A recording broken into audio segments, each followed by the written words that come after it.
என்னடா பண்ணுறாங்க உங்கள் அப்பா? ஏய், என்ன விவரம் என்னன்னு கேட்டியா? S, good. நான் லைக் போட்டேன். இவ்வளோ நேரம் பேசிவிட்டு இப்போ தான் லைக் போட்டியா? அடப்பாவி. SINGA என்ன பேர் அது?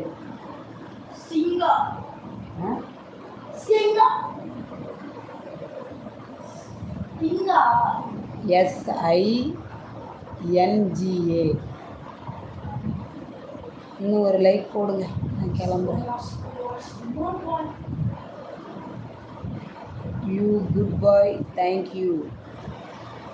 ஏற்கனவே போட்டுட்டீங்களா? ரொம்ப நன்றி, ரொம்ப நன்றி.